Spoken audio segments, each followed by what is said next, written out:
Hello guys, this is your friend and we are back with a new fanfic. And if you enjoy this fanfic, then please press the like button and subscribe to my channel for more fanfic like this. And now let's start the fanfic. Hiruzen stopped by the door at Naruto's apartment. He placed the plastics he held down and knocked. Not twice but 5 times. There was no response. He was certain though, that Naruto was somewhere inside the building. He opened the door and walked in.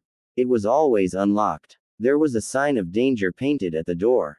Someone had put it there. Naruto never bothered to remove it, neither did he. But at least no one would dare walk inside the place. So Naruto never locked it. Not a night. Not when he was running through the village. Not when he was in the forest of death. The place was cold, and eerily silent. Hiruzen shivered slightly. He should be used to this. But this was his ritual every time he came here. He'd brought in a TV, just maybe to give it some life, but Naruto hardly used it. One day he would turn it on and leave it on a news channel. When he comes back, it is going to be on the same channel, remote still where he left it. He didn't bother saying anything anymore. The Sandame walked over to the small kitchen. The apartment wasn't the best. But it had everything. He had made sure of it. Still, this wouldn't mean much. Even if he bought a large fridge, with Naruto by himself, it would only have ramen inside. The damn villagers wouldn't sell him food. They wouldn't sell him anything. Since they couldn't touch him, they thought death by starvation was one way to go about. To some, it was just the fear of losing customers. Who wanted to buy in the same shop as the Kyuubi brat? Shaking his head, Hiruzen silently unloaded the grocery and packed it in the fridge and cupboards. He did this every month. Perhaps it was his punishment for the way things have gone. But if he didn't do it, Naruto wouldn't eat decent food. At least the blonde ate. He could cook. He had taught him how to cook. Once he was done, Hiruzen looked around. It was always tidy. Naruto was clean. He was a miserable lonely child, but at least he cleaned up his place. That was at least something good. But not something that made him smile. There were still many problems that didn't look like they were going to go away. And there wasn't much he could do about it. To feel so powerless to change things, Hiruzen had never been so frustrated, and he was called the professor. He had learned every fire-based jutsu in the fire country. He had solved many puzzles, and yet, Naruto's life was one he could not solve. No matter what he said, the villagers would undo it with their glares and blatant whispers of contempt. Minato would be so disappointed. He walked over to Naruto's bedroom. It was a one-bedroom apartment. There was no sense of life. The door wasn't fully closed. Slowly, he opened it. It made a creeping sound. He cursed. But when he walked in, there was Naruto sitting by the window. A small boy, no more than 5 years 11 months old. His knee was raised, his other leg inside with his back leaning against the window frame. His eyes were cast outside. He had been here all this time. Just silent. Just never reacting. When did it start? How did it even come to this point? Naruto had been happy. He had smiled and laughed. But these days, he rarely went outside. He spent most time sitting by the window, motionless, as if dead. It pained him. Naruto. Hiruzen forced a smile as he walked over the child. His tone was gentle. Naruto didn't react until he stopped by the window. Hiruzen touched the blonde on the shoulder. He almost startled him. Lost in thought, Naruto faced the third for a moment. There wasn't much on his face. He looked at the plastic on the third's hands. Clothes. He did need some of them. Once more, he looked outside the window. There wasn't much to look at. Just happy people, sending glares whenever they saw him. Is it that time of the month already? Naruto finally spoke. His tone was quiet, slow. Month end. The time for an allowance, new food. And to open the tin he hid his savings. The Sandame gave him more than enough. It was a pity he couldn't spend it all even if he wanted. Most shops had a sign that said "We don't sell to demons." Hiruzen nodded. I brought you something. Naruto had to turn around to look at the Sandame. His tone had been filled with excitement. It was obvious from his eyes that he was holding himself from exploding with the news. Naruto grew curious. Maybe even hopeful. I've never seen you so excited unless you're reading that book you keep hidden in your robes, Gigi, Naruto said. He couldn't keep out the curiosity in his tone. Are you finally going to let me see?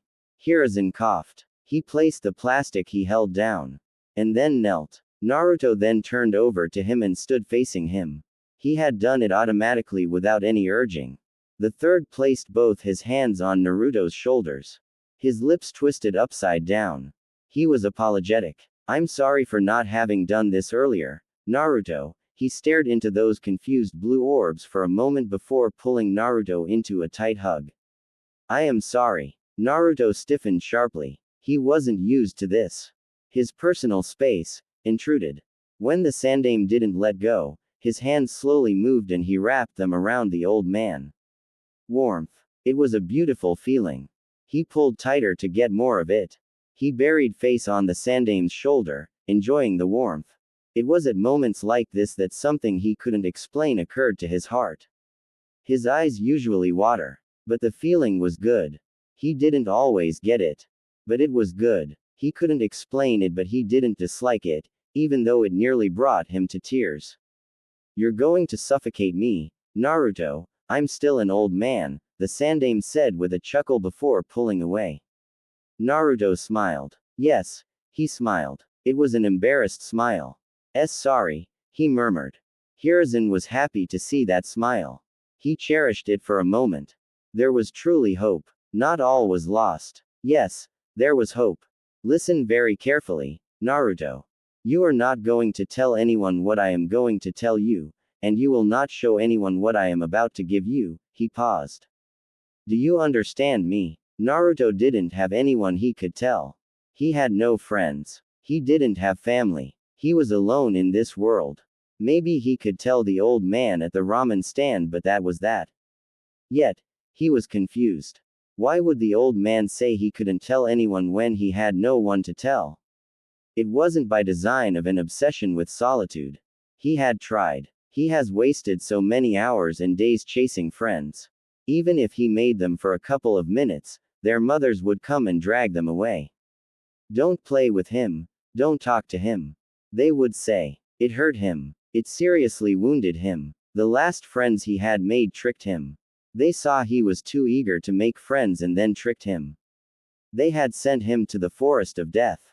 He should have known with the danger signs on the fences. He should have known when they laughed with madness when he crawled under the fence, but he had been eager. The forest had nearly killed him. The Sandame hadn't been amused. He had told him what happened. He had explained things and then swore those boys would never become shinobi. And they never did. Naruto had stopped trying. He had stopped. He had seen the ugliness of people. It terrified him. And he didn't want to experience it again. Why? Do you trust me, Naruto? Naruto quickly nodded. Yes, he said firmly. Hiruzen smiled. It will do your life harm if you tell anyone. I can't risk that, Naruto. I cannot risk anything happening to you. There was the chance that people would make connections. No, they would make connections. He wasn't worried about the Yondaime's enemies. He was worried about the villagers.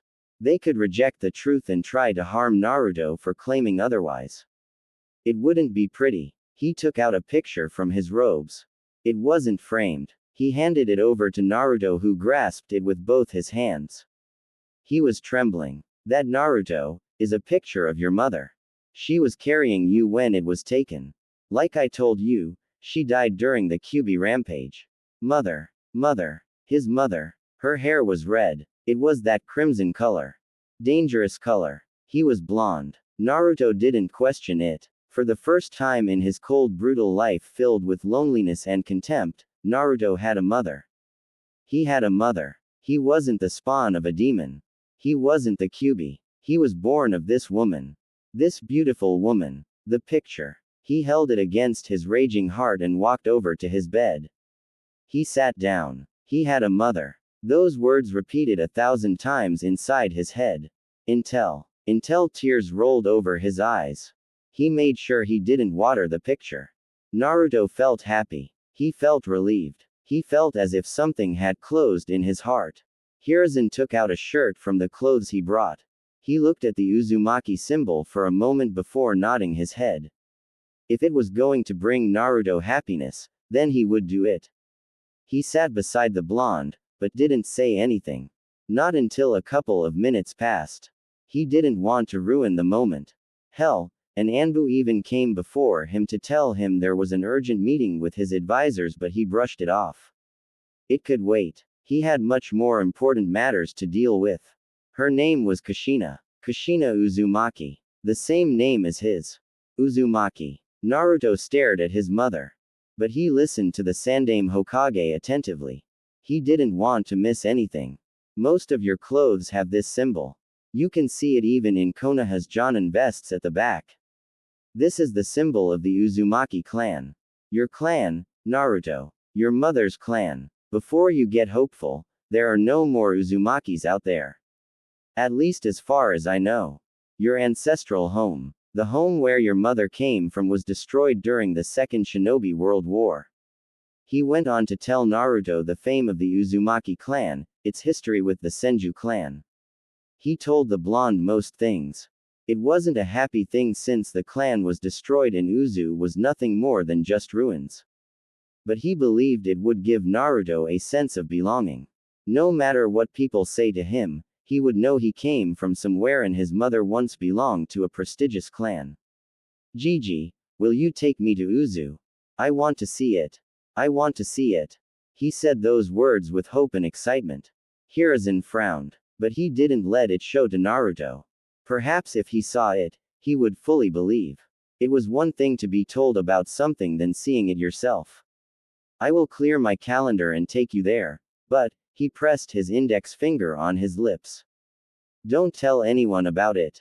When we go, it will be just the two of us. No one in this village will know. Naruto nodded vigorously. He would not tell a soul. End. Naruto had his eyes closed, standing on a tree branch in the middle of a forest, feeling the pressure of the wind. When it came to hiding his presence, Jiraiya was a master. To suggest that the perverted geezer learned this trade in order to peep would not be far off. Jiraiya had perfected jutsus for his lustful desires. He could deprive himself of sleep trying to figure out the defenses of a hot spring that was locked away to hide from perverts such as him. He didn't open his eyes when the Sannin flashed on behind him, in midair. His right foot blasting the airwaves as it moved towards the back of his head. On his left hand, Naruto held a kunai before ducking under the fast-coming kick. The moment it went above him, his body twisted in blinding fashion while he leapt into the air, getting away from the tree branch. Jiraiya grinned as Naruto faced him. He could see the kunai on his left hand. Naruto was deadly precise with those. It was always coated with chakra. Without blinking, the blonde flung the kunai. The hand movements weren't extreme. It just seemed as if he was flicking it. But the speed in which it traveled was dangerously fast. The grin on his lips disappeared. The toad sage bent his body backwards, his head facing the heavens as the kunai blasted past him. He felt the wind brush his face as it went by. The kunai hit a tree, blasting past it. Jiraiya didn't have the time adjust his body as Naruto flashed above him, a Rasengan on the palm of his right hand. He cursed the blonde's speed. The Rasengan was slammed into his chest. When it connected, the Sannin exploded into puff of smoke. Kaden. Fire dragon's breath. Jiraiya breathed out a stream of crimson flames from his mouth. He was standing on the ground, looking up as the flames rushed up towards Naruto who still floating in midair, body positioned slightly horizontal after the momentum of his Rasengan. Looking at the incoming flames, Naruto moved his right hand across his chest. He closed his eyes, and then snapped his fingers. A wave of his chakra was released from these fingers. It was invisible to the eye. The wave covered a certain distance but what it did was blast the oxygen away. The effect lasted for no more than 2 seconds. The flames that had been coming towards him simply died off, just like that. It was the weakness of flames. They needed oxygen to burn.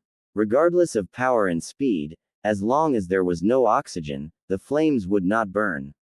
Ah, he loved his jutsu.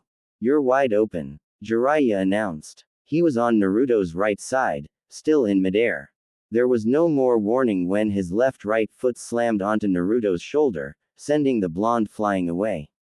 As the force of the kick carried him, Naruto avoided wincing. Jiraiya's physical attacks carried a brutal kind of strength. He flipped several times with his senses fully functioning.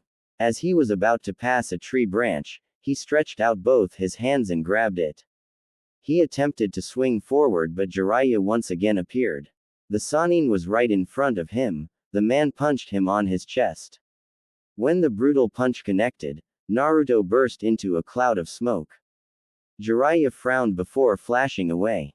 He landed on the ground and leaned against a tree trunk. His eyes flashed open when he sensed something coming in fast. He couldn't react when a kunai went through on his right. It cut slightly his cheek before piercing through the trunk of the tree. Jiraiya sweated as blood dripped from his cheek. His heart pounded a bit with relief. That could have opened his skull had it been intended to do so. You're getting destructed. Naruto was in front of the Sannin. His right foot weaving through the air before slamming on his chest. The attack planted the Sannin against the tree. With his foot still connected with Jiraiya's chest, Naruto formed a small Rasengan in the blink of an eye. As he retreated his foot, he was driving the jutsu towards Jiraiya's chest. The Sannin dropped to the ground and Naruto's jutsu collided with the trunk of the tree, breaking it. As the tree began to fall, Jiraiya did a leg sweep, making Naruto off balance and start to fall backwards. The Sannin flashed above the blonde. Naruto quickly crossed both his hands above him as the back of Jiraiya's right foot came crashing towards his face. His defense held firmly and Naruto quickly grabbed Jiraiya's foot. He balanced himself quickly before spinning around in quick motions. He flung Jiraiya towards a tree. Futon. Wind bullet. He spat out a bullet of wind from his mouth. The bullet hit Jiraiya on his chest and propelled him further backwards. His back crashed into a tree with a sickening thud. Naruto was right before him, not easing up on his attack. He held a sword, coated with wind chakra. He swung it horizontally and seemingly cut through both Jiraiya and the tree, but the Sannin turned into a log. Jiraiya was behind Naruto, crashing down. His hands were held together, creating a giant fist. The slammed the hammer down with all his strength, hitting Naruto on his right shoulder. The force caused Naruto to fall to his knees, dropping his sword as his hand trembled and throbbed painfully. The Sannin wasn't done. The moment he touched down, he lifted his right foot, kicking Naruto on the back of his head. It was brutal. It forced Naruto to hit the trunk of the tree he'd just cut with his forehead. A sense of dizziness gripped his mind for a moment as his vision blurred. Birds chirped for a second. Jiraiya grabbed him and then lifted him up into the air. The Sannin was holding him up by his throat.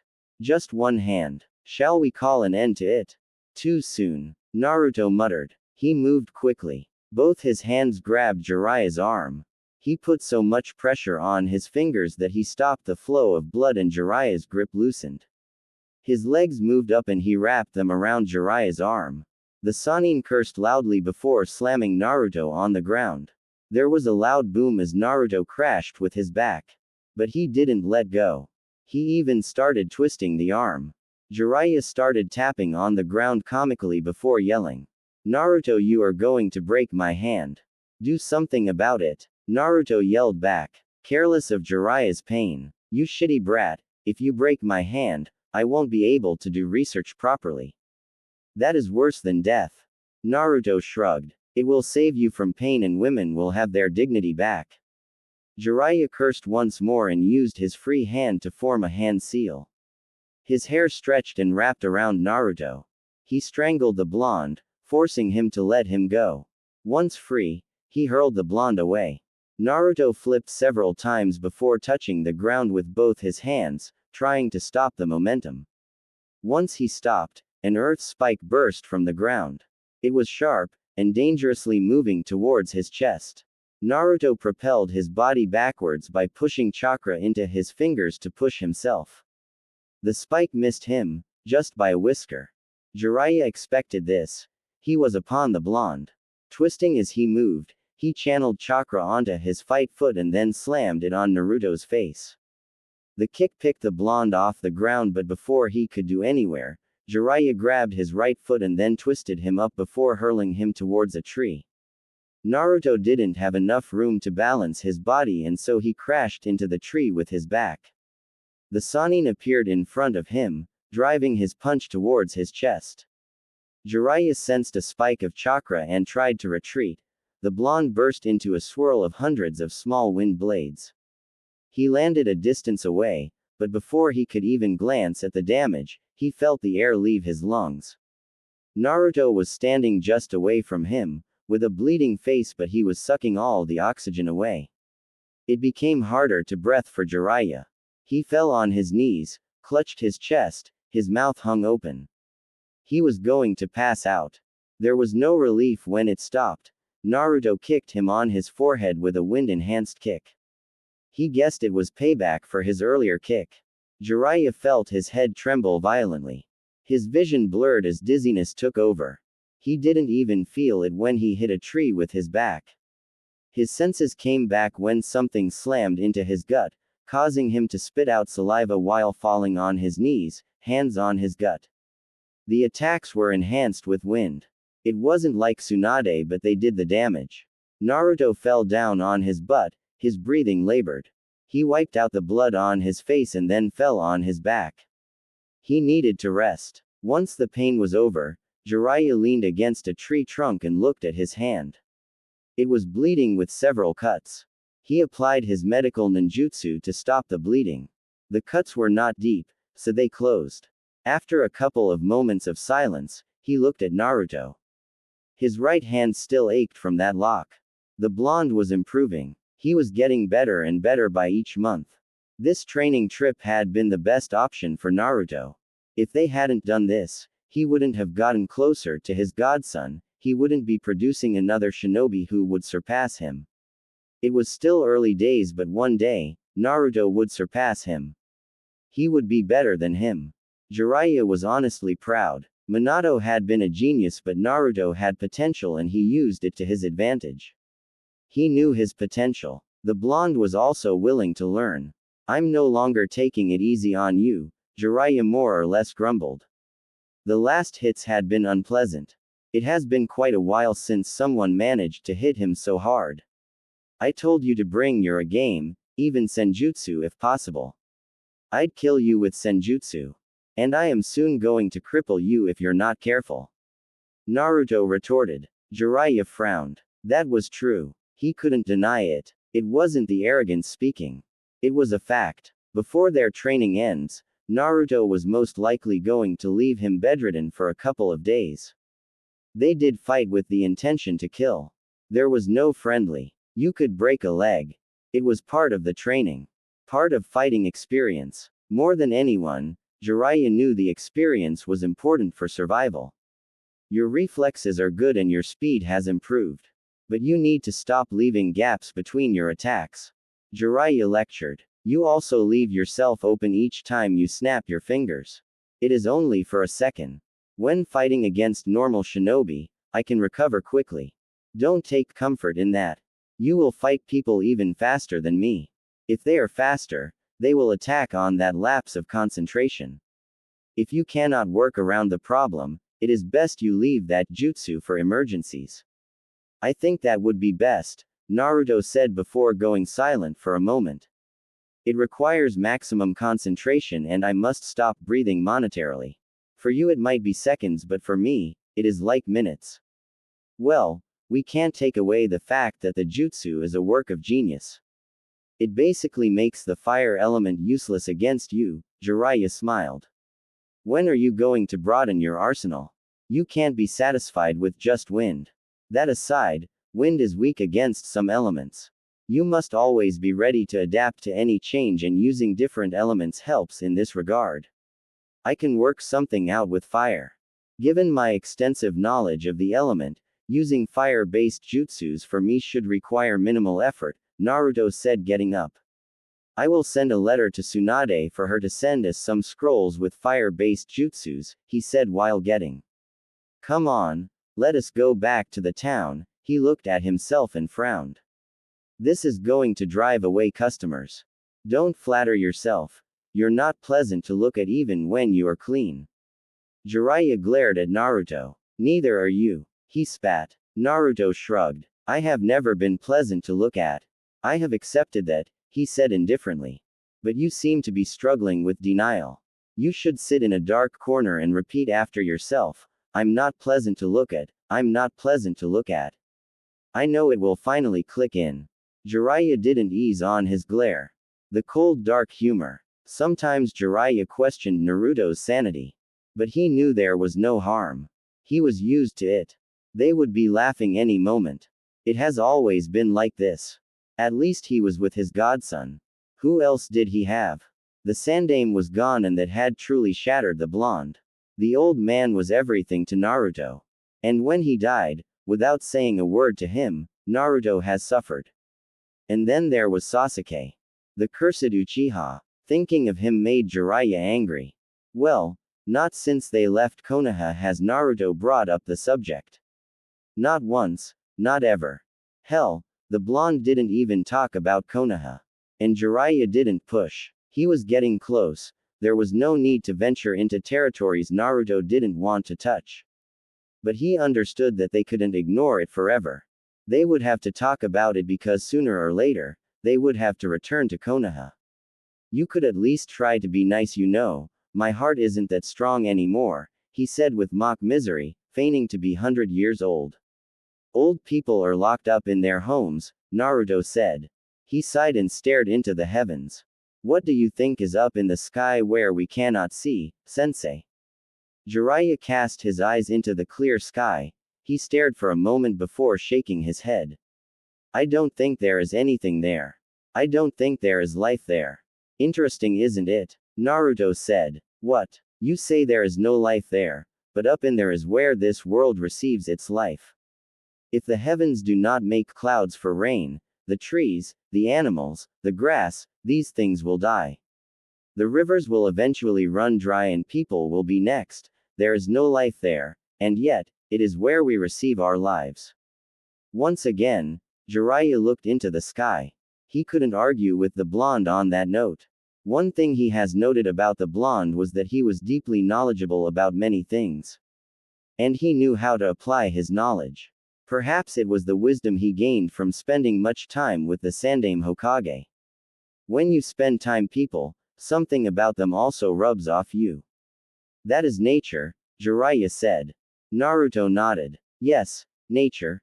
So beautiful, calming, and yet it can be so dangerous. I like nature, he said before changing the subject. I have been curious, you have no shame, have you ever tried peeping on Tsunade? Jiraiya's body froze. Yes, it was more of a whimper than anything. He could never forget that memory. He still had those wounds from the beating she had dished on him. He fought with the crazy side of him that said it was worth it because he had nearly died that day, literally. Tsunade had pummeled him hard. She had broken so many bones, the pain. Worse, she healed him after doing it and then threatened to beat him into the brink of his life again if he tried it once more. Well, those had been younger days. He could escape now, but he wouldn't dare try it again. He had learned his lesson. Judging by that response, you must have received quite the beating. You don't know half of it, Jiraiya said with his eyes closed. He swallowed hard to banish the memory. She nearly killed me. Since then, I say anything to her but never again. Never again. But you did see, right? Naruto glanced at the Sannin. It must have been something else. She must have been a very delicate young lady when she was younger. She was, Jiraiya said. She is still beautiful, he added. Naruto didn't comment on that. He just nodded. Without much being said, the two headed back to the town. The walk was silent, both in their thoughts. Jiraiya was thinking about what they had to do next while Naruto was thinking about certain things in his life. Once they reached their motel, Jiraiya took a shower and changed his clothes. There was no need to rest for the Sannin, he was going out and likely not to return for the night. Naruto didn't question it. He knew what the Sannin was going to do. They had chosen this town because of its fun activities. There were casinos, brothels. Jiraiya's kind of hunting ground. He loved places like this. He always danced with joy when he thought of what kind of material he was going to gain through his peeping work or getting drunk with young girls who giggled and laughed hysterically whilst he tells them his legendary stories. The man walked out of the bathroom, already grinning madly. You could see it in his eyes, his body language. He was going to have fun. Well, the past 4 days had been spent training vigorously. The man probably felt he needed to reward himself. Jiraiya contained himself and walked over to the window. He opened it and then turned back to face Naruto. We are going to leave this town in the next couple of days, he said a bit seriously. They never stayed at one place for too long. The longest they had stayed was 2 months. They were always moving around, seeing different places. Sometimes they didn't even camp with people. They would stay in the middle of nowhere. For survival, it was hunting. They always made sure there was water close if they were going to camp in the middle of nowhere. We have stayed long enough and I am certain that by tomorrow, you'll no longer be able to walk in the streets without women chasing after you along with their husbands. Jiraiya glared at Naruto. It had happened at their last village. It hadn't been fun and he had been forced to depart early. He was surely not going to return to that village again. He would be burned on a stake like a witch if he returned to that place. There were wanted posters of him in good spots.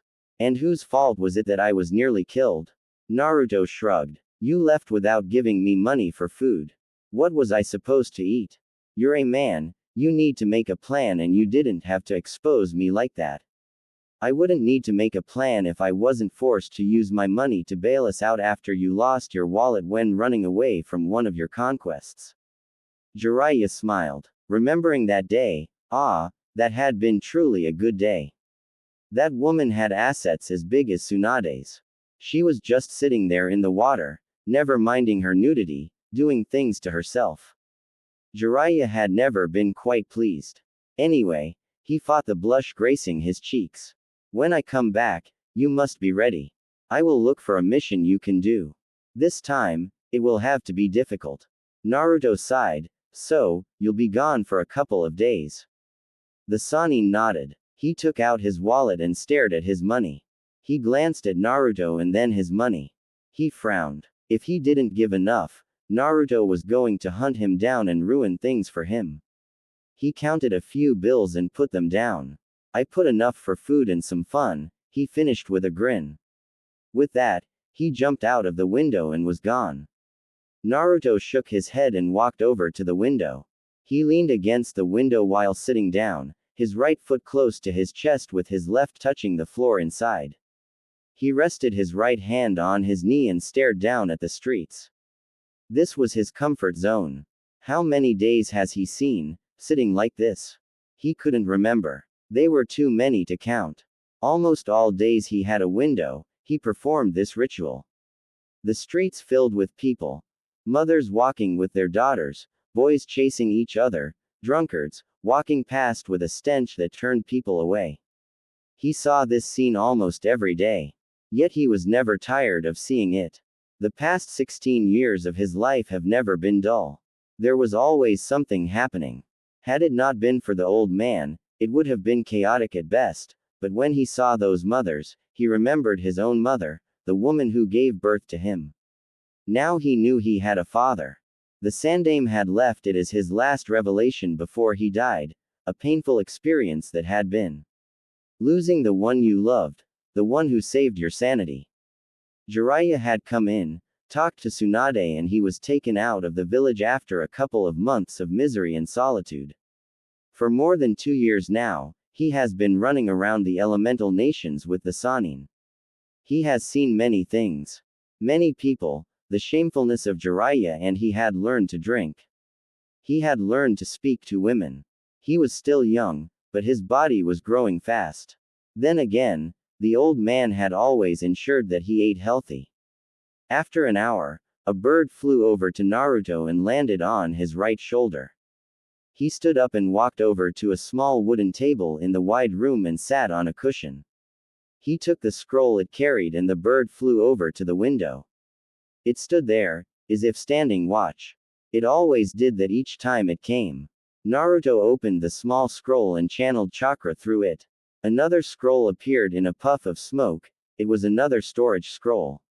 He channeled chakra on the seal and then 5 mountains of papers appeared in a puff of smoke. He blinked. Work. It always came for him wherever he was. For 5 hours straight, without a break or anything, Naruto worked through the papers. Once done, he sealed them in the scroll and snapped his fingers. The small bird flew over to the table. He wrapped the small paper on the container on its leg. Do you need something to eat? It nodded its head as if it could understand his words. Naruto smiled and stood up.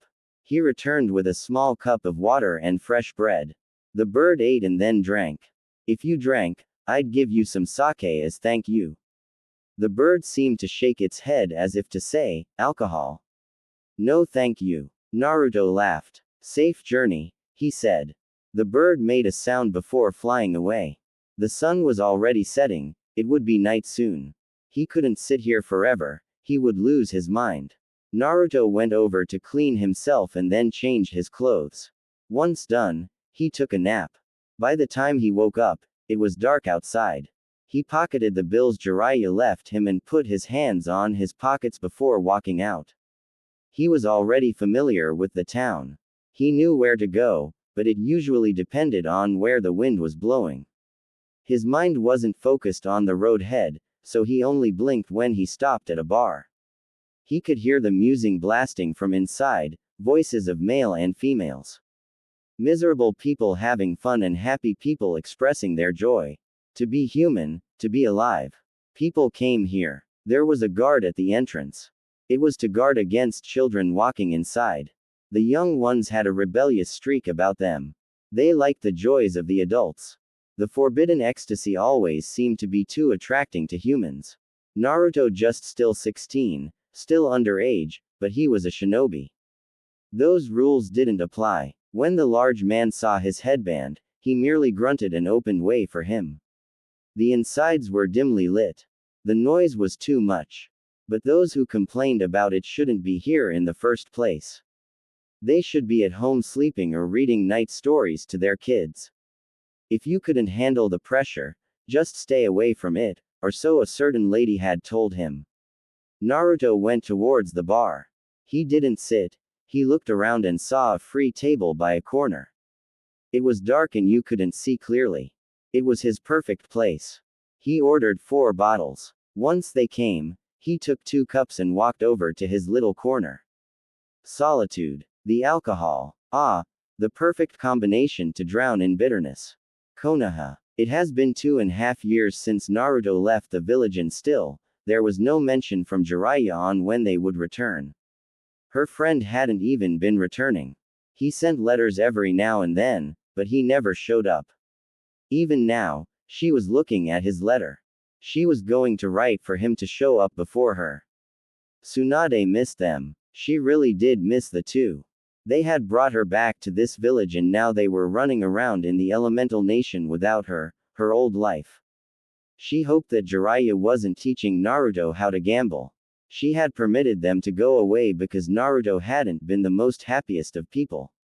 He was miserable. The Sandame's death had affected him deeply and from what she had learned was that the old man had been the only person he talked to before he made a couple of friends at the academy.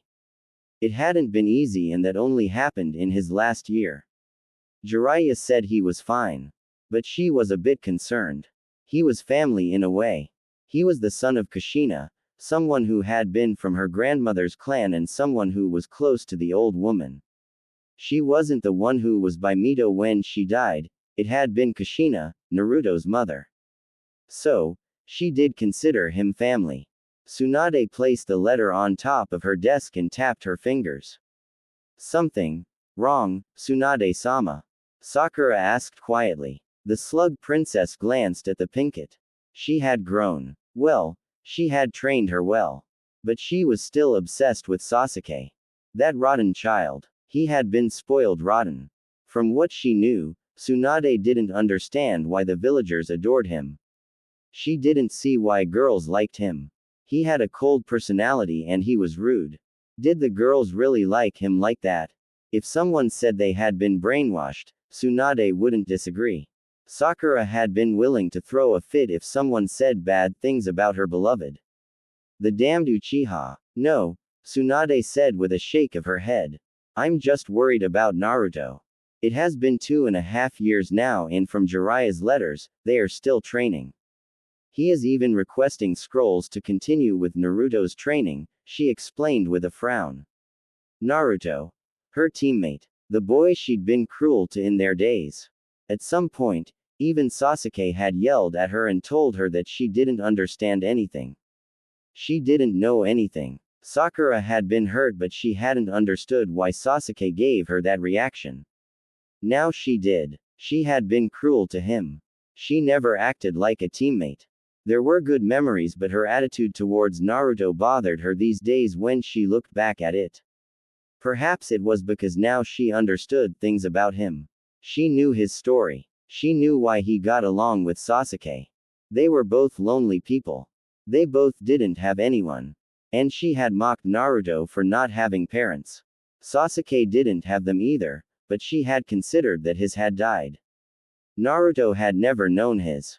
He was an orphan but she never considered Sasuke as an orphan, but he was in the same boat as Naruto.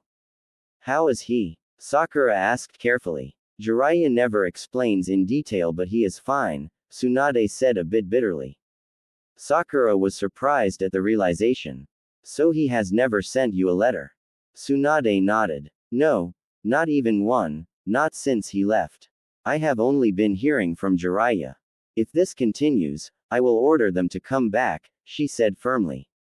She didn't say anything as Shizune walked into the office, holding more stacks of papers. She frowned. Why do you have to bring that load now? I just finished another one.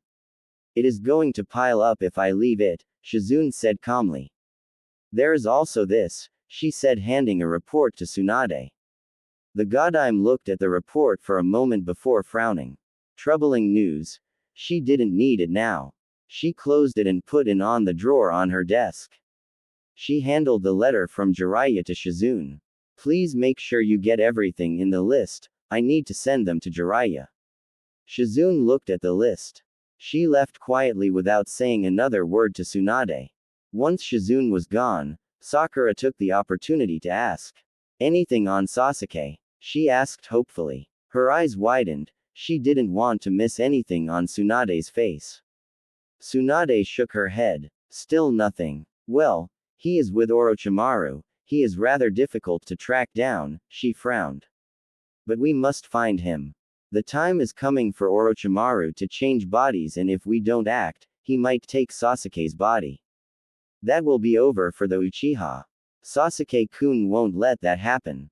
Sakura said firmly. When Tsunade merely stared at her, she sunk down a bit and became nervous, and worried. Do you think he will? That is the only reason Orochimaru gave him the cursed seal, Tsunade said. That aside, Naruto did say Sasuke said he was going to sell his soul to the devil to get the power to kill his brother. If it means giving his body to Orochimaru to kill Itachi, then he might do it. I wouldn't even be surprised if Orochimaru manages to twist Sasuke into allowing him to get his revenge for him. For a moment, Sakura's body froze. If that happened, she would never see her beloved. He would become Orochimaru. They really had to find him. If Tsunade wasn't winning, she would look herself. Can't you ask Jiraiya-sama to do something? I didn't want to burden him but it looks like I don't have a choice. Tsunade said. 4 days after Jiraiya left Naruto. It was in the afternoon when Jiraiya returned. He found Naruto sitting motionlessly by the window. Perhaps it was something they had in common, but he never sat there like he was dead. Naruto never even used the window like the door. Never ever. Jiraiya had never seen it. Even when he was sitting there and had to go out, he would out through the door. It was strange, but Jiraiya never questioned. That took you long enough, Naruto said without turning to face the Sannin. I'd stepped out of the town to receive some information. Jiraiya said as he sat down next to Naruto. He had his back leaning against the wall, the blonde on his left side. You know my network is very busy. I know, you sometimes leave for a month chasing shadows, Naruto responded. He glanced down at the Sannin for a moment. What did you discover this time? Jiraiya realized, there was no hint of curiosity. Naruto was rather good at it. He was never too eager to learn anything. Even when he was asking things considered secrets, he never showed you how interested he was. Sometimes it made it difficult to tell if he was serious or not. Jiraiya had learned to just share or say he didn't have to know. If Naruto was asking, he wanted to know. It is about Uzu. He looked up. To see Naruto's reaction, there was nothing out of fashion. My ancestral home, Naruto said a bit lazily. There were many rumors going on about the land of whirlpools. The village had been reborn, but no one knew who did it and how it came to be. Suddenly one day, people just heard the rumors and the wave country confirmed it because they traded with the village. What bothered people was that the land was being led by the unknown, someone who was called the Emperor. No one has seen him, not even the people within the village. Considering how the village saw its end during the Second World War, I'm certain some people are very nervous.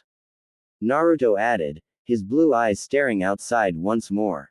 Jiraiya nodded. The village had been destroyed. It hadn't done anything to anyone. The Uzumakis didn't fight in wars. They were a peaceful nation, but yet, they were powerful. People were nervous about their power and ended up plotting their complete destruction. Now, there were just remnants of the clan. But with the village restored, did it mean that there were many other survivors of the clan out there and they had regrouped?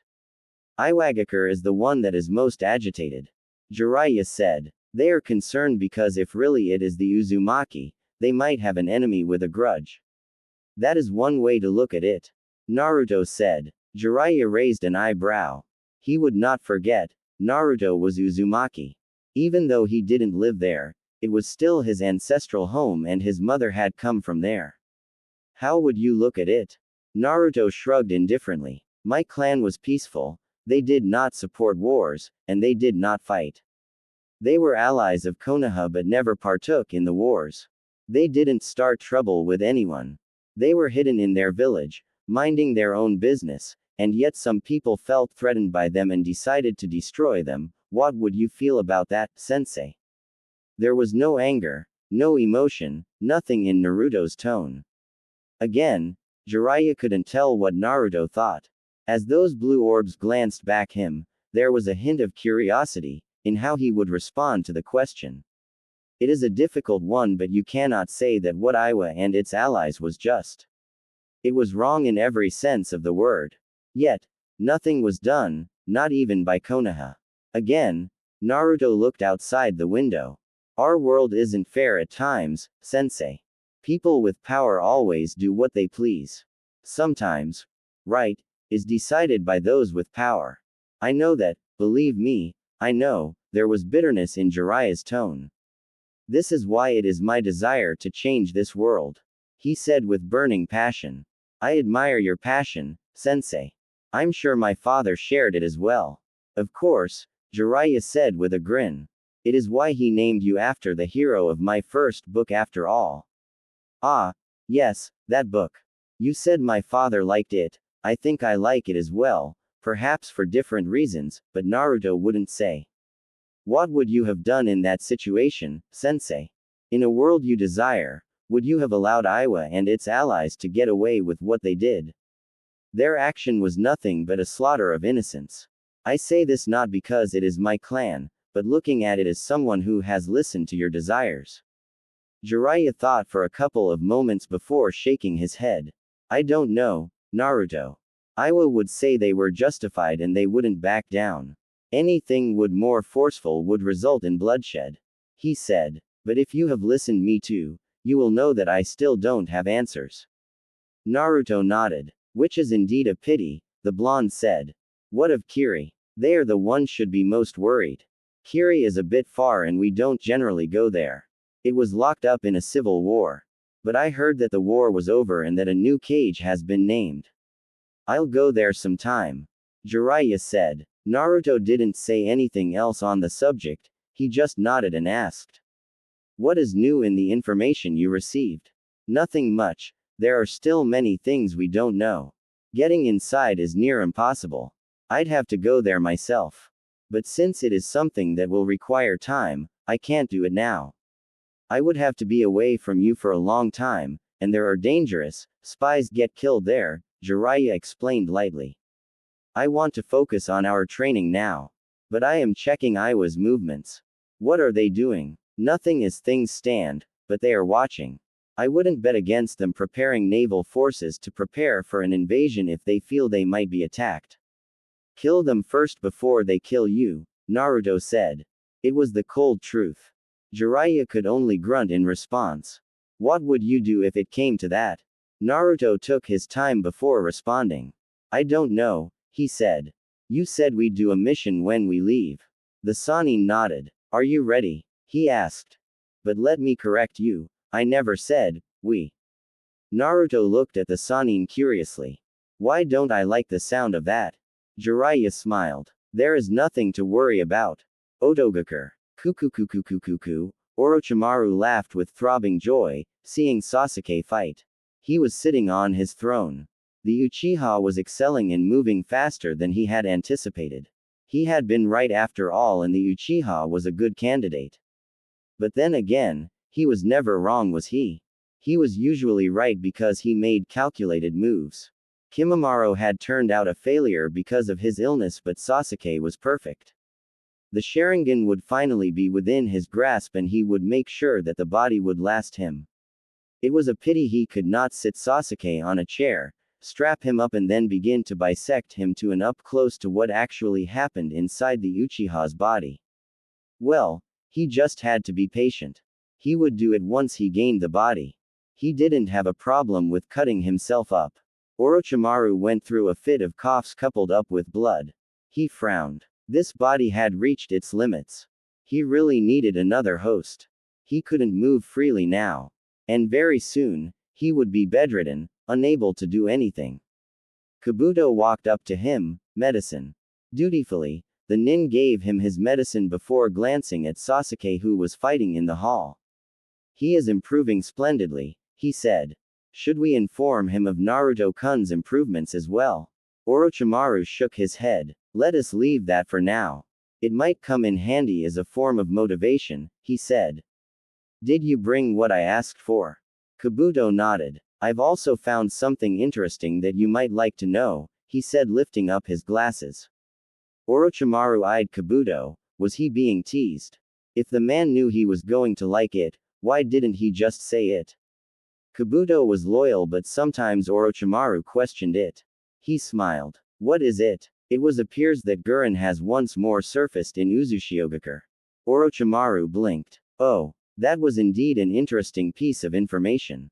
His former number 2 had vanished from him along with that boy. He hadn't bothered chasing after them because they were no longer useful. Gurren had done what he needed her to do. Perhaps the only thing she could prove was that of danger to him was about what she knew. Well, she has been gone for about a year now, and nothing has happened, so he thought he was safe. That aside, he hadn't thought she had gone to join another village. Well, that could be troublesome since we don't know anything about the village, Orochimaru finally said after weighing up his thoughts.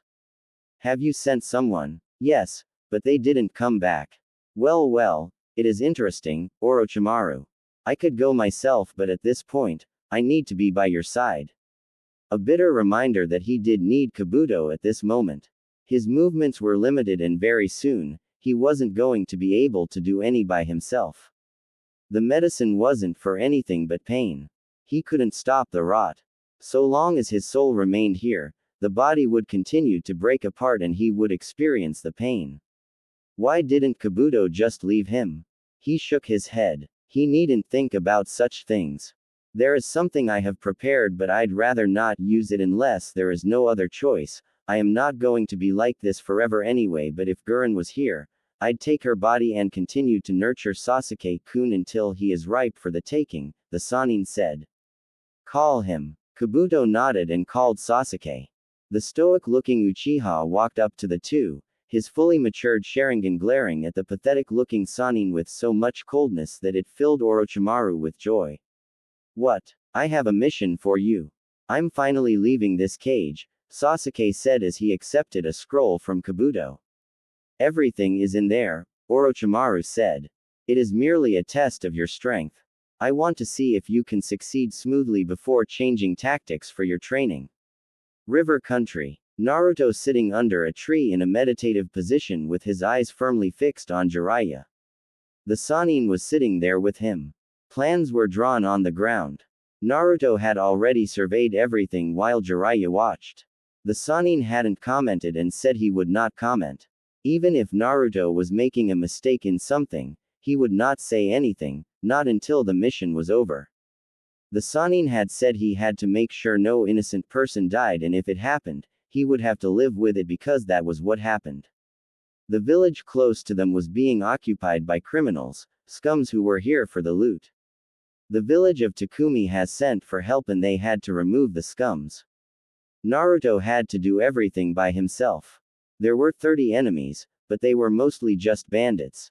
10 were shinobi but nothing strong that would cause him trouble.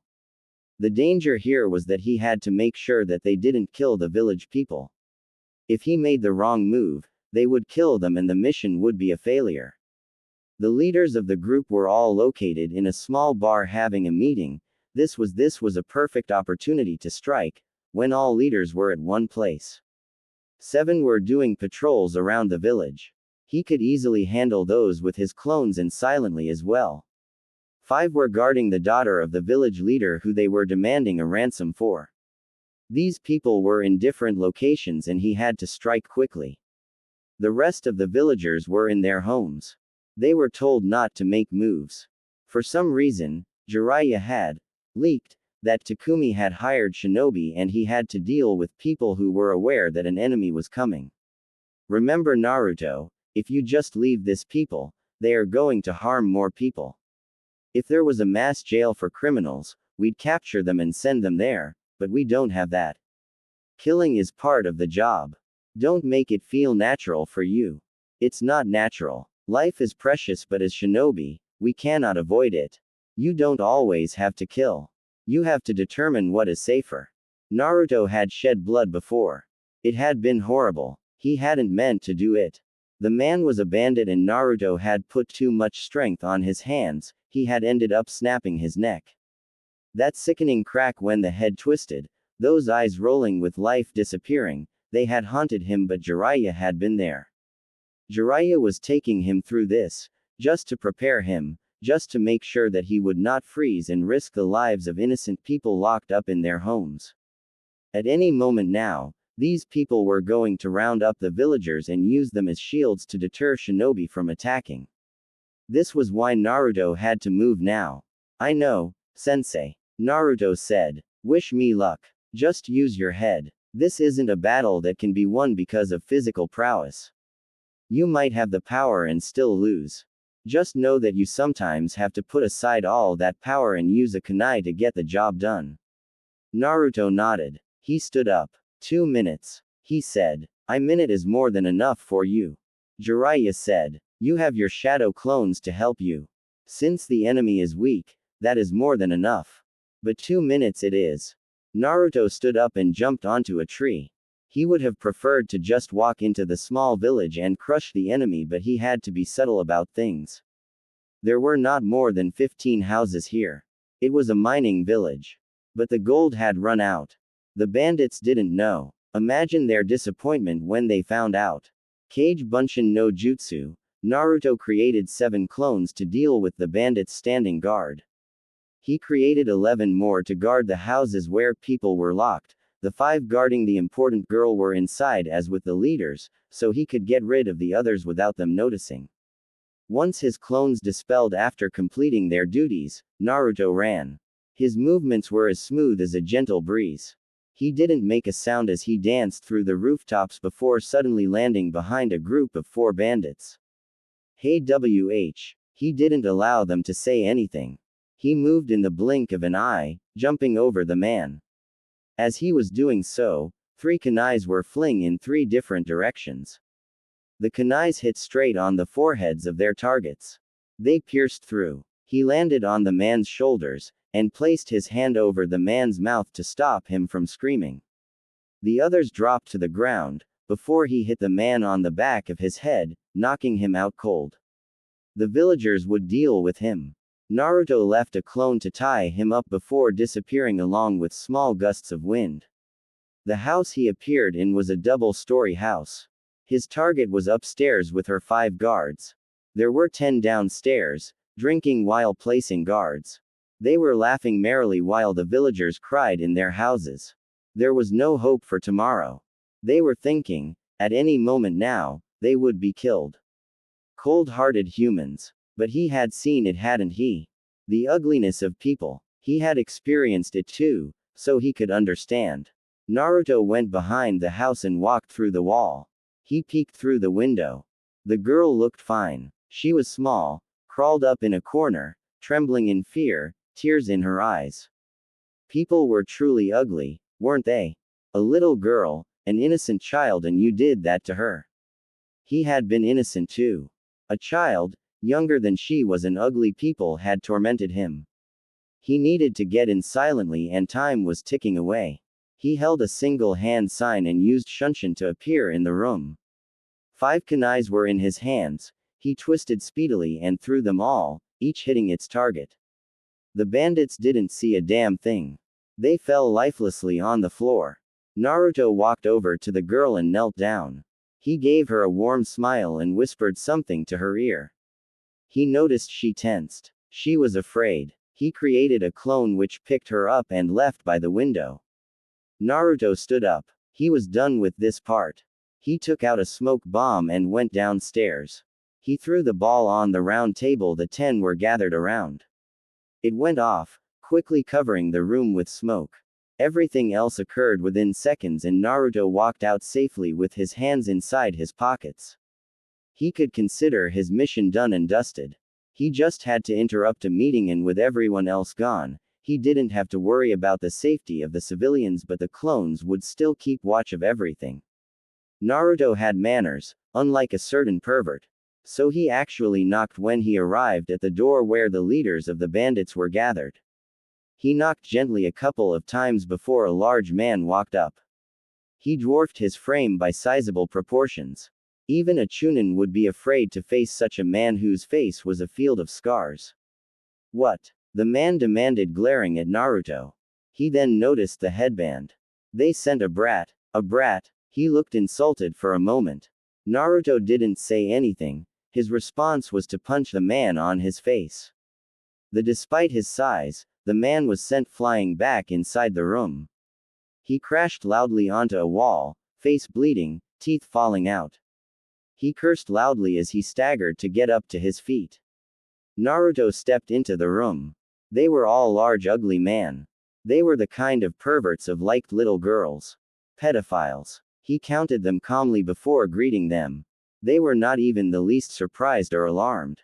As large as the man he had punched, he was simply a doorman. Konoha Shinobi. One of the men frowned, looking at the forehead protector Naruto wore. Is it true, I've head even though young, Leaf's shinobi are strong? One asked quietly. We are about to find out. They all readied themselves, grinning madly. He was just one. They were big and strong. They could handle this, or so they believed. Between mob justice and quick deaths, what do you prefer? Naruto asked in a calm tone. But a mob justice was no good, was it? Maybe the villagers would pay back the people who made them suffer, but it did nothing but incite violence in the hearts of people. Naruto nodded to himself. Although he offered that option, he wasn't going to go with it. Innocent people didn't need to dirty their hands. This was the duty of a shinobi. We pick neither option. The first one lunged towards him, attempting to plant the base of his foot on his face. Naruto sidestepped the large foot and raised his right hand, channeling chakra through it. He made a fast motion as if he was cutting something, and then blood gushed over from the man's knee. His leg was cut off from his knee. When the pain shot through, he cried painfully. "You little!" Another yelled, swinging a right hook. Naruto caught the man on his arm, having avoided the punch. Chakra was channeled through his fingers and he pressed. There was a sickening crack or bones breaking. The man cried out in pain while gritting his teeth. When the last man hovered behind him, Naruto slammed his elbow on the man's chest, knocking on the wind of his lungs. He was a shinobi, and he had to finish this. He took out 4 kunais from his pouch and did what he had to do. Once done, he breathed in and out to calm his nerves. He didn't need to see anything. He simply walked out and made way for it. Jiraiya could handle the rest. They just needed to do what he did and mission complete. The village would be safe. Minutes later, Jiraiya walked up to Naruto. "I can't complain," he said of Naruto's performance. "You okay?" "Yeah," Naruto said with a grunt. "Where to now? I doubt we are going to be staying here. Takumi to collect our payment. You know someone has to pay for our living expenses," Jiraiya said. "We will stay in the village for a couple of days before deciding where we will go. I have to wait for something." "Our payment?" Naruto asked with a raised eyebrow. "It is my payment, sensei, and we are not sharing. I'm the one who found the mission, and we are a team. Takumi hired both of us and they will pay both of us," Jiraiya said. "You should have asked the terms before you did anything." "Well, I can always tell them that you didn't do anything and don't need to get paid," Naruto offered. "I'm sure they'd believe me." "You wouldn't." Naruto smiled. "Of course not. I wouldn't do something like that to my beloved perverted sensei." When Naruto first met the Biju inside of him, he had been truly frightened, not of those huge eyes or its size, but the sheer amount of hatred those eyes directed at his presence. He was surely just an insignificant person the Biju could squash under its massive paws, yet it could look at him with so much hate that his body trembled. Naruto had never felt something so powerful. Over the years, he has learned that it wasn't him specifically who was hated but humans in general. The poor beast was forced to remain caged because of its power. It was a sad thing. Of course, Naruto didn't pity the beast. He didn't hate it either. As he gently touched the waters, those huge eyes opened slightly. Naruto marveled the size of the Biju, its intelligence. People were missing out by simply brushing out the Biju as nothing more than a source of power, a weapon of destruction. Chaos incarnated. "Those eyes, I wonder if you stared at my mother as you do with me." "She never visited," Kurama responded calmly. "Unlike with you, her seal was simply designed to suppress my power. The same can be said about Mito. So they all never used your power but just kept you at bay." The Shodai's words were like, "He has nothing against me but I was too powerful to be left alone. So his wife sealed me within her. I have been confined for years, you thinking of ending my term?" A toothy grin. Naruto smiled. Yes, those attempts. The Biju always attempted to entice him to let it go. To free it so it can finally breathe in the oxygen it has been deprived of for many years. But Naruto wasn't stupid. He wasn't going to do it. Releasing the Biju meant his death. He did not have the full genes of the Uzumaki to survive an extraction as his mother did. My clan was also destroyed for being too powerful. I guess we have something in common there, Naruto said. But that isn't why I am here. My power, Kurama said. Naruto was like all humans. He wanted his power. He was the first Jinchuriki to use his power, but it did give him a sense of freedom. The seal held him. If Naruto was willing, he could draw out as much chakra as he was willing to give. Naruto nodded. I wish to learn to control it once more. Kurama grinned. I thought after you nearly killed that hermit when you lost control you wouldn't want to try again. Naruto shrugged. It would be stupid of me to leave this power like this. You are strong and I am your host. It doesn't matter that neither of us had a choice in our union. The fact is we are together and I am going to learn to control your chakra. I'm not stopping you. Yes, because when I use the chakra, the seal weakens. I have been studying seals since I was 7. Although the old man never taught me anything special, he introduced me to Fuinjutsu and said it was the legacy of the name I carry. So I know what happens with this seal, and I know you laugh gleefully when I lose control. Kurama stared at the blonde for a moment before laughing menacingly. You lose control because you can't handle my chakra, human. Naruto shook his head. Yes, your chakra is potent and admittedly deadly to the human body, but it isn't the potency of your chakra that makes me lose control, it is the hatred. Hemp. Kurama stared. If you can't handle it, then don't try to use it. I am hatred, it comes with my chakra. But you can make it worse because you want me to lose control. Naruto stressed those words. Look up. Kurama did and saw structures. He frowned. He knew the seal. Naruto clapped his hands. You are very knowledgeable about seals. Then again, you have always been sealed within seal masters, he said. That is insurance. You are not going anywhere unless I say you are. If more than 6 tails of chakra leak out the seal, that falls down on you and restrains you. With that said, it would be much simpler for both of us if you allowed me to use your chakra without doing anything funny that interferes with the process. A human, doing this to him. A child no less. It was humiliating. I have no plans on remaining here until you decide to transfer me to another host. I will make my escape. I know you will try. I'd try to escape too if I was locked up in a cage, but I still won't let you go. I need your power. I know you hate humans. If you force your way out of the seal, you're likely to kill me first and then incinerate my body just to make sure I stay dead. But let us make a deal that gives you a bit of freedom. Of course, you'll still be locked, but the seal is special and we can work out something. Naruto's eyes snapped open. They sharpened when saw Jiraiya's foot heading straight towards his face. It was too close for comfort and he didn't want to get any unnecessary hits. He quickly fell backwards, lifting up his face while he raised both his hands. As Jiraiya's foot passed above him, he caught him just above his ankle. The Sannin raised both his hands up, surrendering. Naruto let go of the Sannin. Why are you attacking me? You were open, Jiraiya said with a shrug. Naruto stared. Is that how we are going to play it, sensei? If one is open, we attack them. It's not a game, but it's a one-way street exercise. I am the master and you are the student here, Jiraiya said firmly. He was certainly uncomfortable with the idea of Naruto being given the license to attack him if he was open. That's not fair, Naruto said. Here is my rule. To determine that you are still worthy to train me, I will attack you if you are open.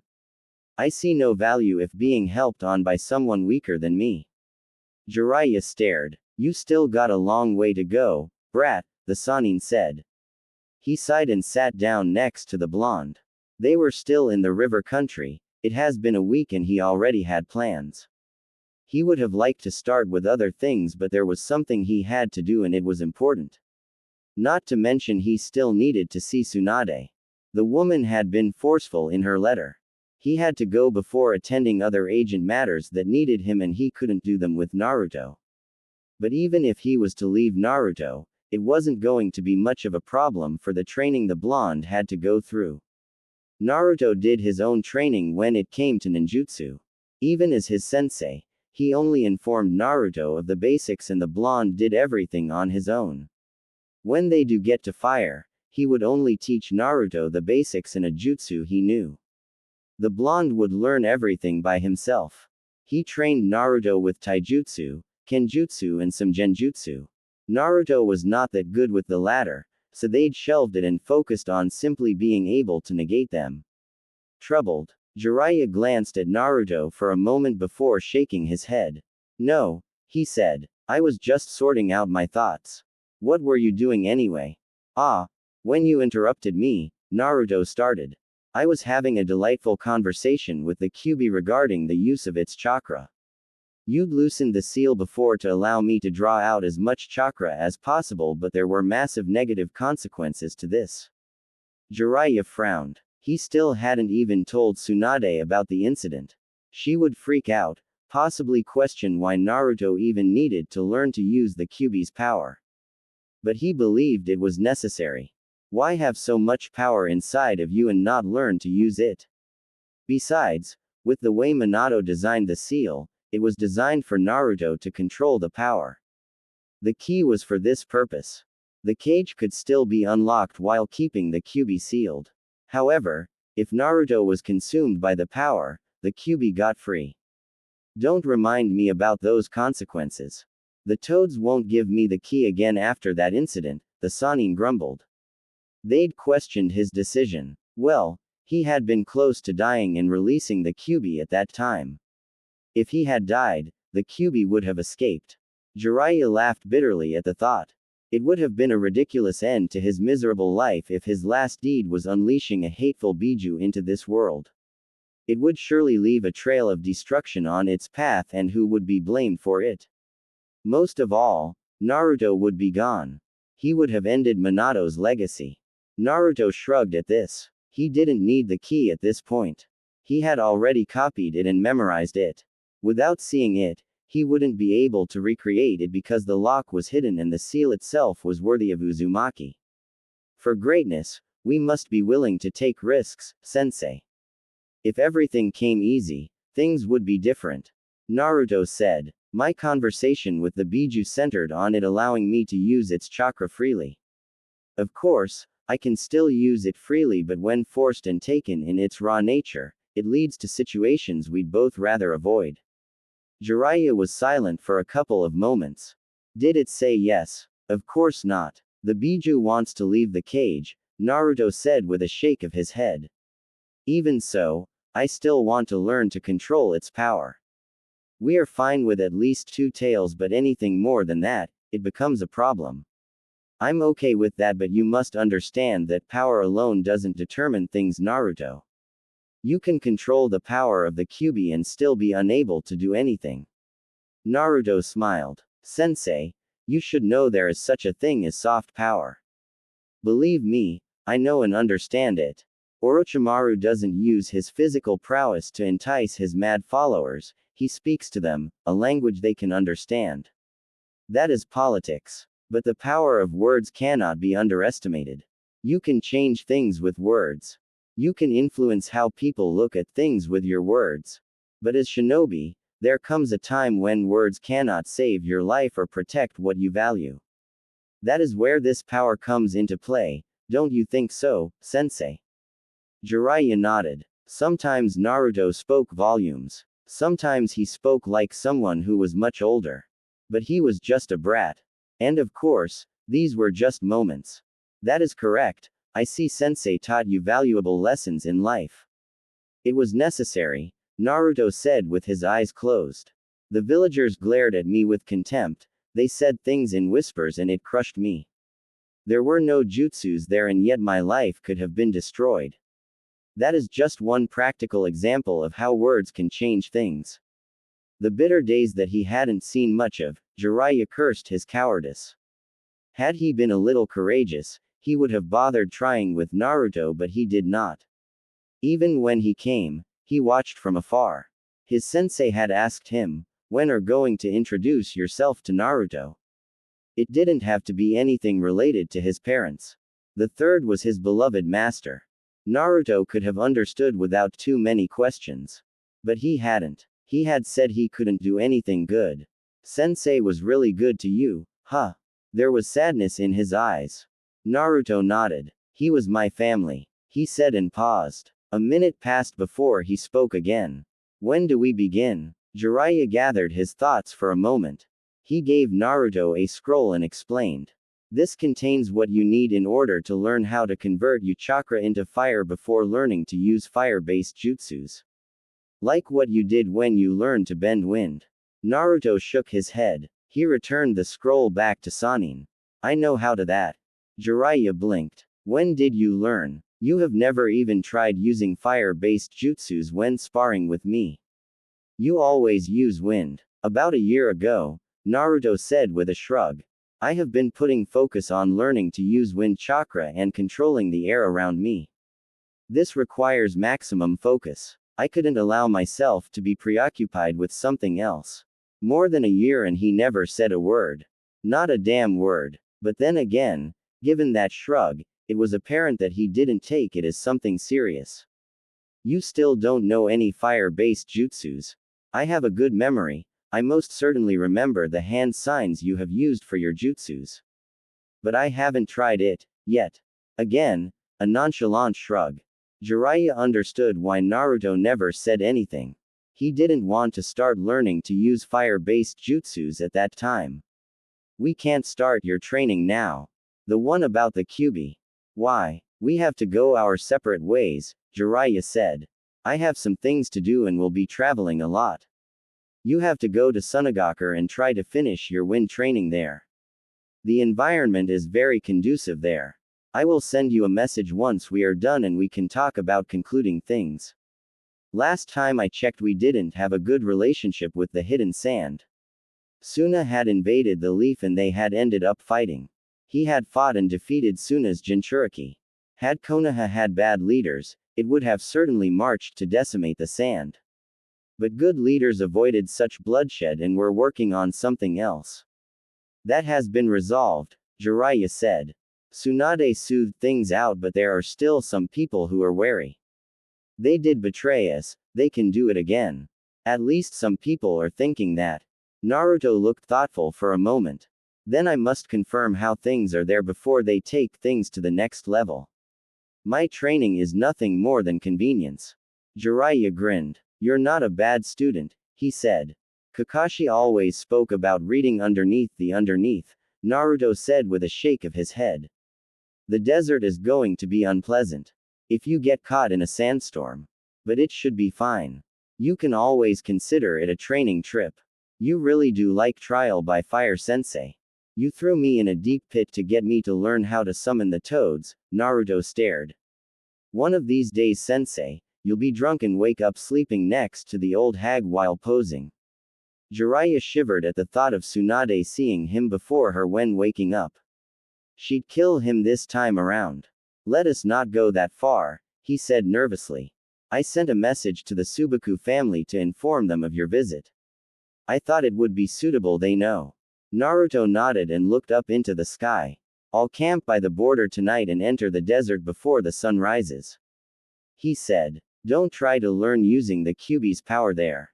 We don't want you accidentally leveling Sunagakur to the ground. Jiraiya said. He could actually see that happening. The Kyuubi had enough firepower to do that. The only way he had managed to even survive was through suppressing the chakra. If not for Fuinjutsu, he would be dead, literally. We shall see. Naruto responded with a shrug of his shoulders. A day later. Hidden village in sand. Traveling documents. Those were essential. If you were going to walk through the gates of any hidden village, you needed them. It didn't matter if you were wearing a headband or just a civilian, you needed papers that showed who you were and where you come from. Security reasons. They didn't just want everyone and anyone entering their villages. Spies and dangerous criminals could walk through the gates if not watched, and that posed a serious risk to a village. Naruto looked up into the sky. This was his first visit in this village. He didn't know where to turn to. He didn't know anything. Perhaps this was why Jiraiya had contacted the Subaku family. Naruto didn't actually need them to get by. He could ask around. The wind around the village was pleasant though, a gentle breeze, a warm kiss of nature. It was unlike the desert. The wind was wild, untamed, a natural force of destruction. Certainly something that could destroy you. Listening to its whispers, how it caressed his skin, Naruto was tempted to dance right here and now with his bag hanging on his back. Someone hit him on the shoulder. That just ruined the mood. It felt like the wind suddenly disappeared on him. He looked at the man who had hit him, an apologetic smile. Naruto nodded and the man hurried somewhere. A minute later, 2 more people passed by him running. Naruto shook his head. A village may have different name, culture and environment, but people were still the same. He started moving once more and finally found a room to rent, for a month-long stay. There was no hurry to see the Subaku siblings. He wasn't even sure how it would go considering that the last time he met them he had been battling Gaara.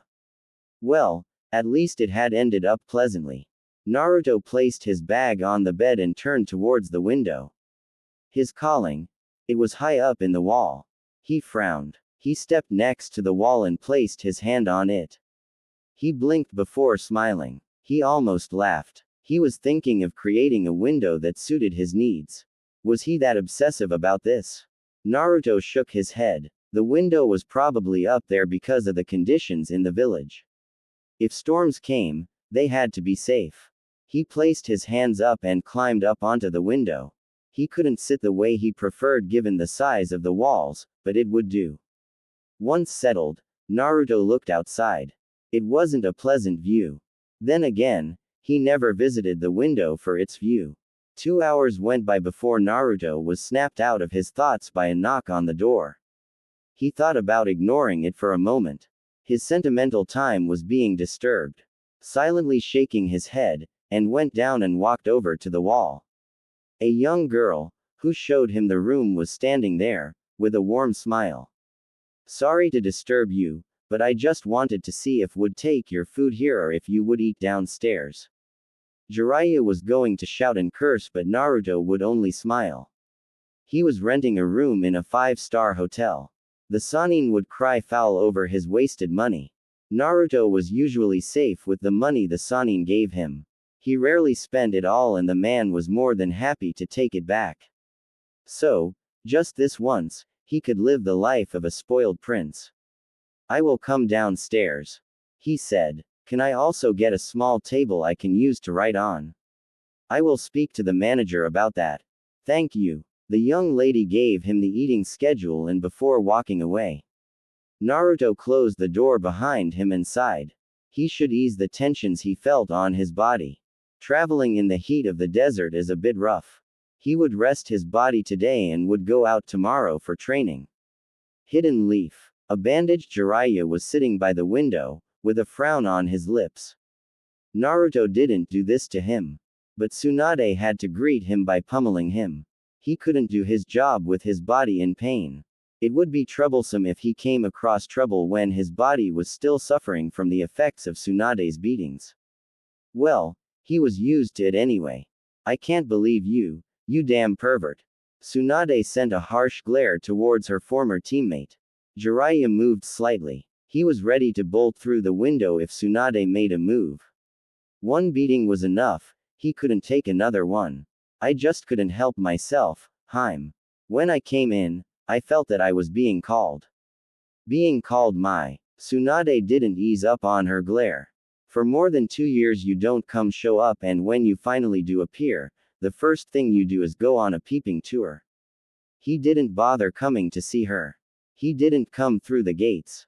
If it wasn't because of the complaints she had received, she wouldn't have known he was in the village until he decided that he was ready to see her. Didn't he know that she had missed him? Not that she would even admit that to him. He would never stop reminding her about it. There was also too much to talk about that could not be said through letters. It has been over 2 years, damn it. I was going to come, Haim, Jiraiya said lamely. But you didn't have to beat me like that and then tear my scripts. I'd been working on that for some time, he complained with a glare. Tsunade shrugged carelessly. I should be having someone remove all those images in your head, she said. Jiraiya wouldn't permit something like that. He would fight tooth and nail to avoid it. Naruto let him do his research peacefully as long as he took care of everything that the blonde needed. Sneaking in was a good idea though. He was already banned in most places. He just wished Tsunade wouldn't have her Anbu try to monitor him while in the village. They were not a problem, but it would just create an unnecessary problem for him. Anyway, Tsunade turned serious. What did Naruto say when you said you were going to come here? For a moment, Jiraiya thought of lying, but he chose not to do so.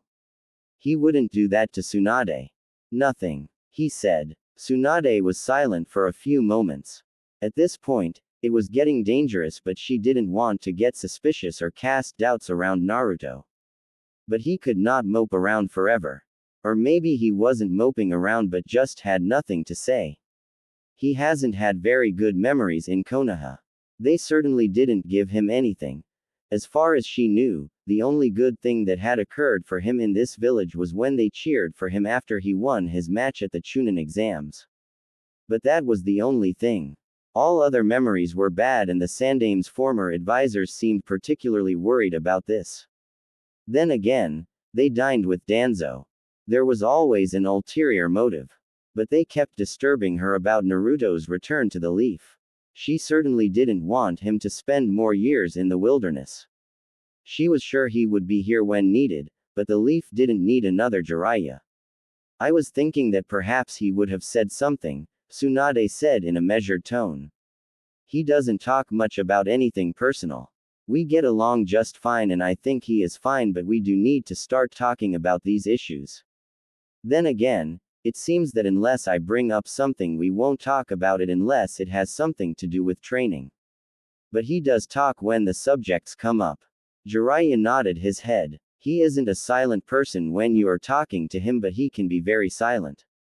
He does this thing where he can sit motionlessly for hours like he is a statue. There was a bit of indifference about the way Jiraiya said those words. He even shrugged in the end. Why don't you sound concerned about it? It isn't a problem, he said. I think it is done out of habit. Tsunade was silent for a couple of moments. She couldn't get any reports the Anbu made on their observations of Naruto. There was a register that said someone was observing him, but there were no records of it. Not in this office, not in the Sarutobi compound, not in Anbu HQ, and she didn't know who was doing it. Well, she had succeeded her sensei. If it was something dangerous, he would have made sure to keep it for himself only. The training is going fine, I assume. You don't really give a clear picture in your reports. Everything is going fine. If we end up taking more time, I will talk to the toads about teaching him senjutsu. But I will see what happens in the coming months. Forget senjutsu. Why are you talking like you are going to spend more time away from the village, Jiraiya?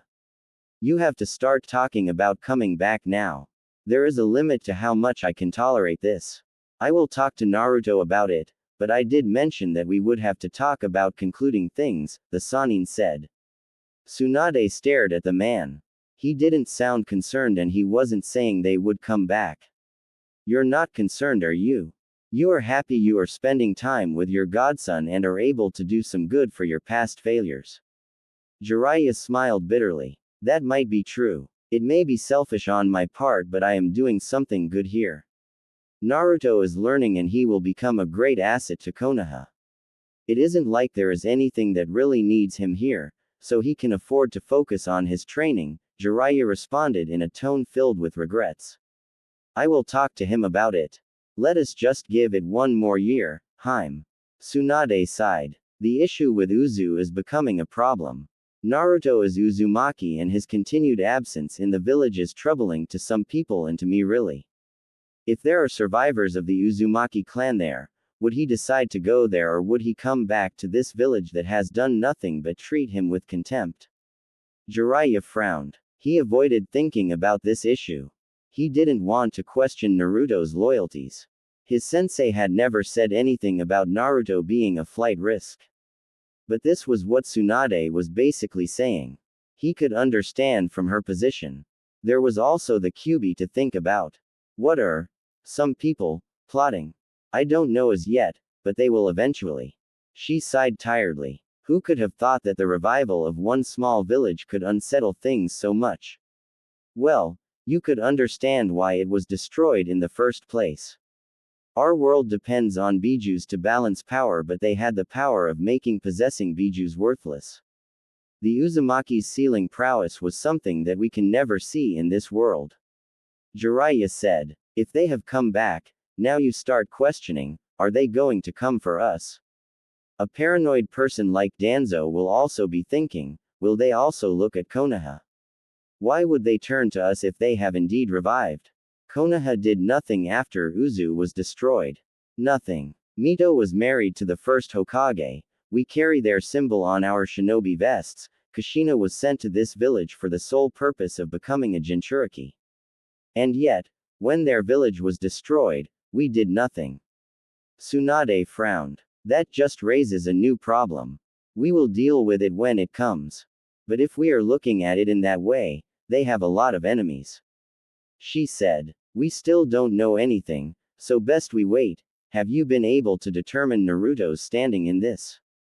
Jiraiya shook his head. No, he said. He asks questions when talking about it and poses some things that get me thinking, but always does it objectively, not as Uzumaki. Naruto did that often. He didn't reveal his opinion on most things despite his willingness to engage him in any subject. You have to find out what he thinks, Tsunade said. What do you have on Sasuke? He follows Orochimaru closely, but I think he has been around Otogakur in the past months. We never saw him anywhere. Orochimaru is the one who has been rather silent. Tsunade looked thoughtful for a moment. Since he has to change hosts every 3 years, we can assume that his current host is starting to wear out. So he is limiting his movements, she said. This would be a good moment as any to apprehend him. Jiraiya nodded. But we don't know where he is. Otogakur is a massive web of hideouts. If you go to one, Orochimaru will know and escape. You really can't move unless you know exactly where he is. I expect you to find out soon before he takes Sasuke's body. I personally don't care for the brat, but we can't allow Orochimaru to have him. I'm going to be looking around for the next couple of weeks. I will come with something, at least I hope. What of Naruto? I didn't tell you. I sent him to Sunagakur. He will be there for at least a month. If he didn't stop by the desert to train, he should have arrived already. Jiraiya said. You could have said when you came here, Jiraiya, Tsunade said with a shake of her head. How long are you going to stay here? I will be gone by tomorrow morning. Jiraiya said. I have to do what I need to do quickly before meeting up with Naruto. I have given him a month. It will be best if I don't keep him waiting by taking too long. Sunagakur. Naruto was in a training ground. It hadn't taken long for him to find it.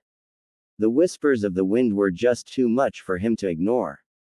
The wind just felt so natural, so gentle, so powerful.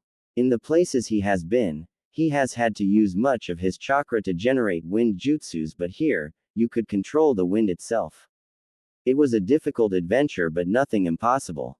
It could be done. You just had to learn to move with the wind and just be one with it. In this exercise, Naruto usually meditated and allowed himself to measure the speed and density of the wind.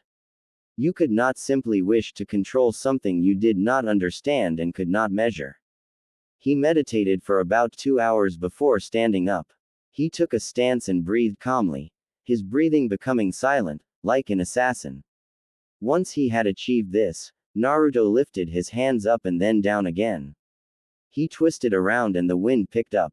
He jumped forward and the wind moved with him. He stopped and smiled. He didn't care that someone was watching him.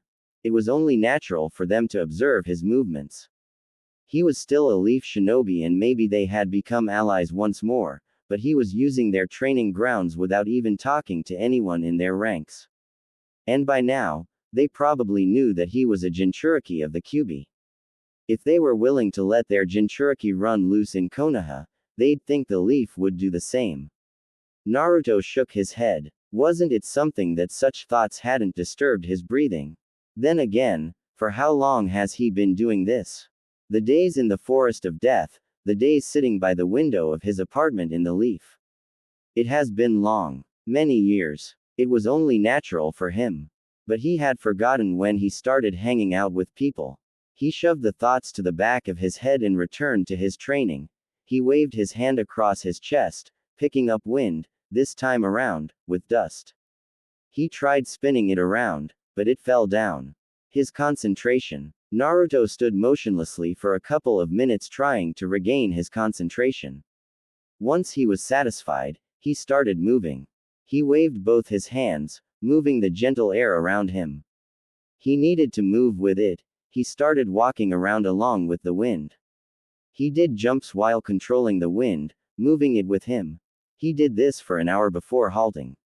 Naruto waved his right hand front of him in a quick motion. His sand picked up, like a wave before it once more returned to the ground. Naruto clapped his hands together, while standing motionlessly. Sand picked up around him and then started twisting. It was like a small gentle storm. Naruto was moving around with the storm, dancing around the training ground. He stopped, with the dust returning to the ground, sweat on his forehead, breathing a bit labored. Tamari stared at the blonde she had seen in Konoha. At first he had been unimpressive, just another brat, but then he did something she never thought would happen. He defeated her brother, even though Gaara had even transformed. It was something she could never forget. He had sacrificed himself that day. He could have died. Gaara could have killed him, but he defeated Gaara and returned her brother to her.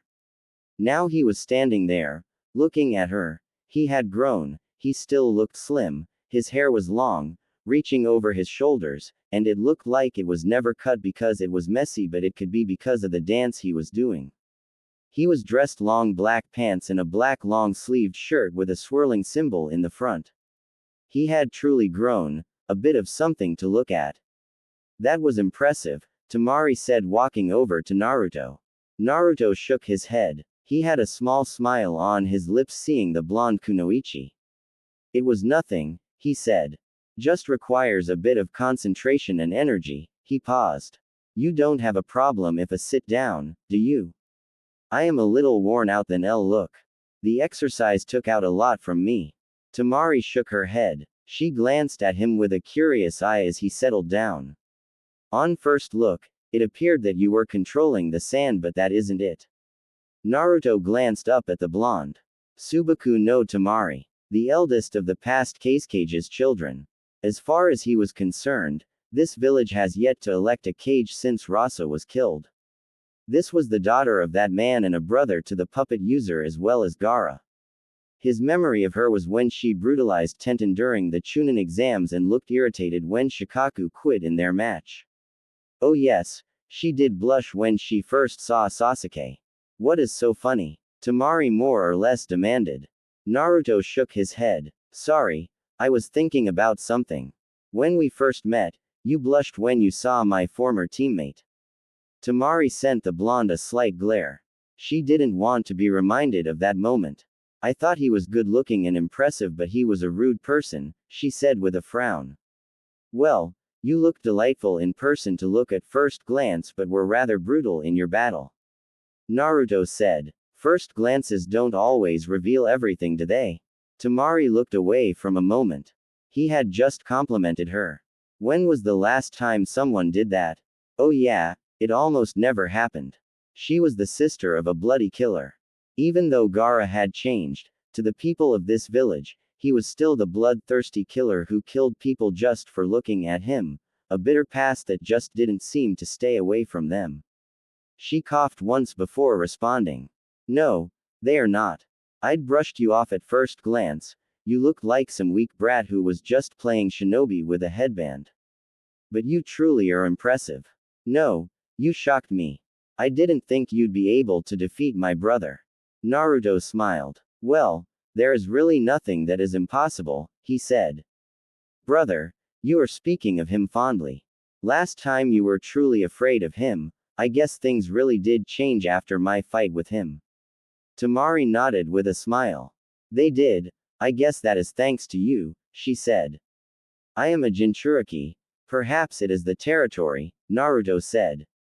You really have a clean eye to be able to tell that I wasn't manipulating sand but rather wind. You are looking down on Suna's strongest wind user. Tamari said proudly. Oh really? Naruto said curiously, a little charming smile on his lips. Tamari thought he was mocking her. She looked at him sternly. What is with that response? Naruto shook his head. No offense, he said with both his hands in the air. He looked up in the sky. I have been around and I haven't come across anyone who says they are the best in their village when it comes to wind. Then again, I have mostly been dealing with civilians. I am also a wind user, as you saw, so that makes me curious. Tamari stared, looking at him skeptically before finally accepting his response. Any reason you didn't to see us when we were expecting you? This is my first time in this village. Tamari stared, unimpressed by Naruto's response. Are you trying to say that you didn't come because you don't know where we leave? She asked, a bit rhetorically. And yet you still found a hotel to stay and even managed to make your way to a training ground. She paused. How stupid do you think I am? Naruto didn't respond to that trick question. I wanted to look around the village by myself without my hosts because it is my first time being here. Being able to navigate around unfamiliar places is important for shinobi. You're not always going to go to places you know. Tamari was a bit embarrassed for her rant. She'd jumped to conclusions. She glanced at him at the corner her eyes. He had his face staring at the sky, his eyes clear. She couldn't read anything from his face, but he had stopped smiling. Sorry, it was truly difficult saying that. Naruto shook his head. I led you to it, he said. Tamari stared at him for a moment, trying to understand the meaning of those words. She couldn't figure it out, so she ended up just shaking her head. It would be of service to us if you came to our house, we are your hosts after all. I'm staying here for at least a month, besides that, I am more comfortable in my own private space, Naruto said calmly. But invite me tonight for dinner and I will come. Tamari blinked. It usually goes the other way around, you know, she said. You can't always confine yourself to the norms, Naruto said with a shrug. He then held out his right hand. Tamari looked at it for a moment before helping him stand up. I need to rest up a bit and do some reading, but before that, you won't have a problem showing me to your house, yes? He paused. Oh, you still haven't said you are inviting me. Tamari smiled. He was certainly a bit weird. Then again, she didn't deal with people she casually talked to like this. You are invited, she said. Come on, she said and started walking away. Naruto walked by her side silently. He only spoke when they arrived at the streets of the village where people could see them. He noticed the reaction of the male population and glanced at Tamari, who was walking normally as if nothing was wrong. I'm certain I will have people blocking my path when I go back to my hotel. Tamari glanced at him for a moment before responding. Why? How often do you walk with a young man around here, Tamari? Tamari was caught off guard by the question. It took some time for her to stutter a response. Why are you asking that? Oh, Naruto smiled. Well, that reaction is a bit interesting. I'm guessing you don't do that. Surprised? I am truly surprised. I mean, you are a beautiful woman. I thought both lustful and mad in love boys would be throwing themselves at you. Tamari frowned. They can't do that. They are afraid. She paused, shaking her head. They are afraid of my brother. She didn't explain why. And thank you. For. Naruto knew why. He just wanted her to say it. She was a tough person but yet still innocent. And he was used to dealing with the perverts that Jiraiya surrounded himself with. Not only that, but in the bars he visited, he saw some crazy things. Alcohol was a mad demon. Tamari sent Naruto a look. Naruto laughed, raising his hands. Forgive me for that, he said. I just thought it would be adorable if you said it yourself, he said. But there is no need to thank me. I am not giving you a favor by complimenting you. You just need to smile and appreciate it because that is the truth. He put on a thoughtful look for a moment before speaking again. Well, I can't think Gaara would compliment you and your other brother. Naruto shook his head. What of my other brother?